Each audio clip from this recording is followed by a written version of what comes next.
आज आहे रविवार आणि रविवारची सुरुवात ना जरा उशिराच झाली. आठवड्यातून एखादा दिवस असा असावा, कारण आपल्याला पण कधीतरी कंटाळा येतो या कामांचा. रोज रोज तीच कामं, तेच रुटीन. आपण बायका पण थकतो. सकाळची देवपूजा केली आणि इथे मी चहा ठेवायला आले. थोडीशीच चहा ठेवते माझ्यापुरती, कारण मुलं काही घेत नाहीत चहा. आणि आज काय नाश्ता बनवणार नव्हती, कारण आता एवढ्या उशिरा नाश्ता बनवला ना तर मुलं जेवत नाहीत, त्यांच्या जेवणावर परिणाम होतो म्हणून.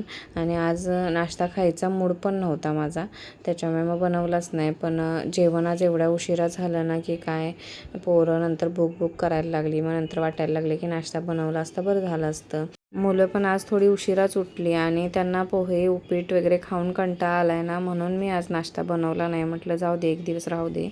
मागच्या व्हिडिओमध्ये तुम्हाला मी बोलली होती की मूग डाळ आणि तेल संपत आले, तर संपायच्या आधी मी आणायला सांगितलं होतं ह्यांना. शुक्रवारी ह्यांनी मला तेल, जिरा आणि मूग डाळ आणून दिली. शनिवारी ना तेल खरेदी करत नाहीत आमच्या इथे, त्याच्यामुळे मला त्यांनी शुक्रवारी हे सगळं आणून दिलं. ते आता डब्यामध्ये ठेवून घेते. हॅलो नमस्कार, मी सुप्रिया. कसे आहेत सगळे? मजेत ना? तर आजच्या आणखी एका व्हिडिओमध्ये तुमचं खूप खूप स्वागत आहे. तर आज रविवार आहे आणि काल शनिवार होता, तर काल काहीच व्हिडिओ मी केलेलं नाही आहे आणि शेअरसुद्धा केलेलं नाही, कारण काही बनवलंच नाही तर काय शेअर करणार ना. पण थोडंसं काल ना खूप दगदग झाली ना. सकाळी लवकर लवकर कामं आवरली आणि ग्रामसंघाच्या मीटिंगला गेली. म्हणजे बचत गटाची मीटिंग असते ना, तशीच एक ग्रामसंघाची मीटिंग असते. 15 बचत गट असतात तिथे. त्यातल्या काही बायका ठराविक येतात आणि ते मीटिंग घेतात. तर त्या मीटिंगवरून यायला मला 2 वाजले.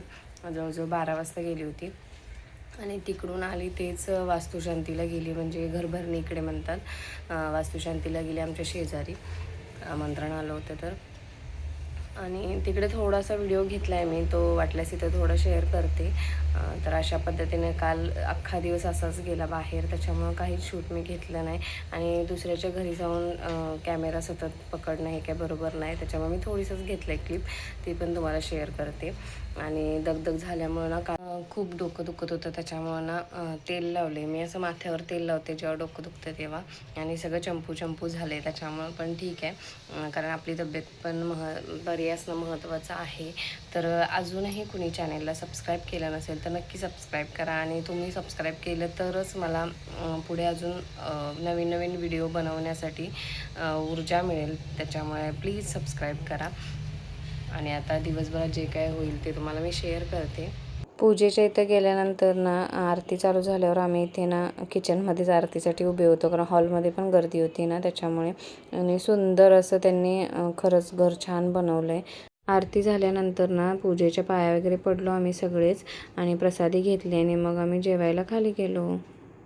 आज आहे रविवार, तर हे गेले तर भाजीसाठी आणायला. तोपर्यंत त्यांच्या भाजीसाठी जे काय तयारी लागते, कांदा टोमॅटो वगैरे चिरून देते, चपातीचं पीठ मळते. आणि इकडे बघू शकताय माझा आवडता पिक्चर लागला आहे, सुलतान. खूप आवडतो, कितीही वेळा बघितलं तरी कंटाळा येत नाही, का काय माहिती, आवडतं भरपूर. आणि सकाळी सकाळी बघितल्यानंतर तर माझा मूड फ्रेश झाला एकदम. आणि इकडे टी व्ही चालू आहे आणि किचनमध्ये मी काम करते. तर मिताली आता अभ्यासाला बसले, म्हणजे आता ती आईकडे गेले. आता आल्यानंतर सगळं मांडून गेले अभ्यासाचं. आल्यानंतर आता अभ्यासाला बसेल आणि स्वराज खेळायला गेला आहे. तोपर्यंत मी माझी कामं आटपून घेते. सकाळची सगळी कामं झाले, कपडे झालेत, देवपूजा झाले, कचरा वगैरे काढून झाला आहे. फक्त आता जेवण बनवायचं आहे. ते आता हे आल्यानंतर भाजी वगैरे बनवतील त्यांची काय असेल ते. आणि मी आपलं चपाती भात वगैरे करून घेते. कधी पण ना चपातीचं पीठ हे मस्त असं मर्दून घेतलं ना की चपात्या मऊ छान होतात. मला पण सवय आहे, बराच वेळ असं कणिक मी तिंबत बसते, त्याच्यामुळे काय होतं चपात्या सुंदर होतात. आणि खरंच ह्याच्या घडीच्या चपात्या ना सगळ्यांना आवडतात. तर अशा पद्धतीने इथं कणिक मळून झालेले आहे आणि लागलीच ना त्या परातीमध्ये मी सुकं पीठसुद्धा लावण्यासाठी घेते. त्यासाठी वेगळा डबा वगैरे काय बनवलेला नाही आहे. काय गेलेली साईकडं आईन बनवले काय? ओके. मला ना ह्यांचा फोन आला होता की मी खाली येऊन थांबलो आहे, स्वराजला खाली पाठव भाजीची पिशवी आणण्यासाठी, तर त्यासाठीच तो गेला होता. चकलीच्या पिठापासून ना आत्यांनी असे शेव बनवले, छान कुरकुरीत झाले अगदी छान शेव, मस्त, चवीला पण छान झाले. माझ्या ना चपाती वगैरे बनवून झाल्यानंतर ना हे आले आणि ह्यांना जे काही कांदा टोमॅटो किंवा खोबऱ्याचा जो मसाला होता ना ते सगळं इथं दिलं हाताशी, म्हणजे कसं ते पटकन बनवून घेतात. पण खूप वेळ लावतात बनवायला. बनवेपर्यंत असं वाटतं की आपणच बनवलं असतं तर बरं झालं असतं. कारण हळू त्यांचं चालू असतं गप्पा मारत. तर इथे ना मी त्यांना कांदा टोमॅटो जे काय लागणार होतं ते चिरून देत होती. आणि चपात्या थंड होण्यासाठी ठेवल्यात. गरम चपात्या मी डब्यामध्ये ठेवत नाही, कारण मग त्याला घाम सुटतो त्याच्यामुळे. कधी ना मला स्वतःलाच असं छान वाटतं, म्हणजे मी स्वतःला नशीबवान समजते की माझे आहो आहेत ना, ते असं जेवण वगैरे बनवायला मदत करतात. आणि त्यांना एक सवय अशी आहे की कोणतीही भाजी बनवू दे, त्याच्यामध्ये काहीतरी क्रिएटिव्ह स्वतःचं काहीतरी एक्स्ट्रा घालून ना बनवतात. पण ते चवीला होतं आणि छान टेस्टी पण होतं. पण त्यांना जे काय हवं ते हाताशी द्यावं लागतं, एवढंच असतं काम. पण किचन ओटा तर खरंच असं हे करून टाकतात, सगळं मेसी करून टाकतात. ते नंतर मग मलाच आवरायला लागतं. पण एखादा दिवस असा असावा की आपल्या नवऱ्याने पण जेवण करून आपल्याला वाढलं पाहिजे. वाढत नाहीत ते, मीच वाढते. पण बनवलं तर पाहिजे ॲटलिस्ट. मग ते कधीतरी बनवतात.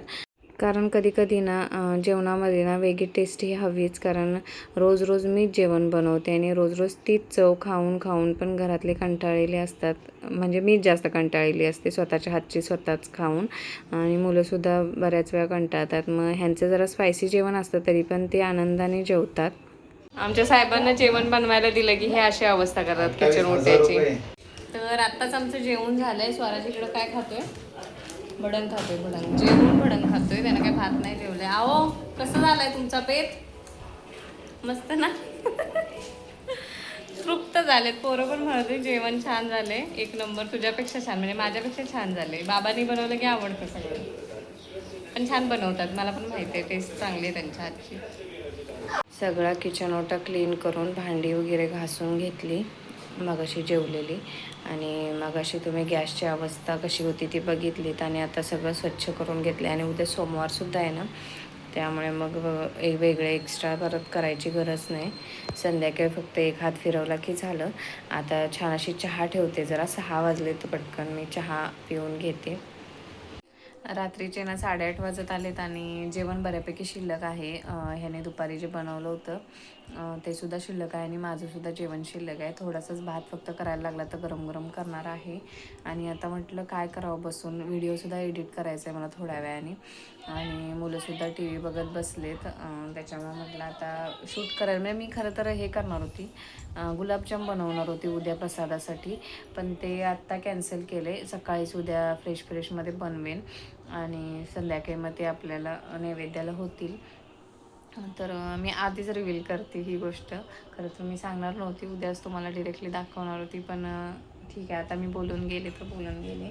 आता म्हटलं थोडंसं ह्यातलं एखादं अध्याय वाचावा भगवद्गीतेतला, म्हणून बसले इथे थोडंसं वाचते. म्हणजे मी कसं करते, जे पाणी येईल ते वाचते, म्हणजे त्याच्यामध्ये थोडा कसं जो काय अर्थ म्हणजे आहे ना तो समजतो आपल्याला. त्या पद्धतीनं मग वाचत असते.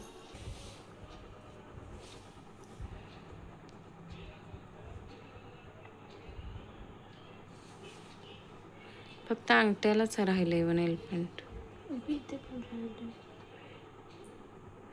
लेक नाही तर माझा छान आज नेलपेंट लावून देते पायांना. बरं वाटतं असं कुणीतरी सेवा थोडीशी केली तर. पण ती मागच्या वेळी पण तिला लावलं होतं नेलपेंट, छान लावते ती. तर आज तर तिला असं लावावं असं वाटते, म्हटलं लाव मग. ते ना मध्यंतरी मी ना नेलपेंट घालवण्यासाठी ना हे वाईप्स आणल्यात. त्या इतक्या सुंदर आहेत ना, खूप छान नेलपेंट इरेज होतं ह्याच्याने. आणि ते दुसरं लिक्विडी थिनर असतं ना, त्याच्याने एवढा इफेक्ट नाही आहेत. पण या वाईप्सने एक नंबर इफेक्ट येतो. पटकन नेलपेंट निघून जातं, बघू शकताय. परवा हे नवीन नेलपेंट घेतले ना, तिला परवा मागच्या आठवड्यात बोलत होती लाव म्हणून. तेव्हा तिचा अभ्यास असल्यामुळे तिला शक्य झालं नाही. आता आज दिवसभर अभ्यास केला तरी बिचारी बाळ माझं लावते नेलपेंट. आणि मस्त कलर आहे, बघू शकताय नेलपेंटचा. तर असा होता व्हिडिओ. कसा वाटला नक्की कमेंट करून सांगा. आणि चॅनेलवर कुणी नवीन असेल तर नक्की सबस्क्राईब करा. पुन्हा भेटू आणखी एका नवीन व्हिडिओमध्ये. चला तर मग बाय. छान आहे पण कलर, मला आवडला.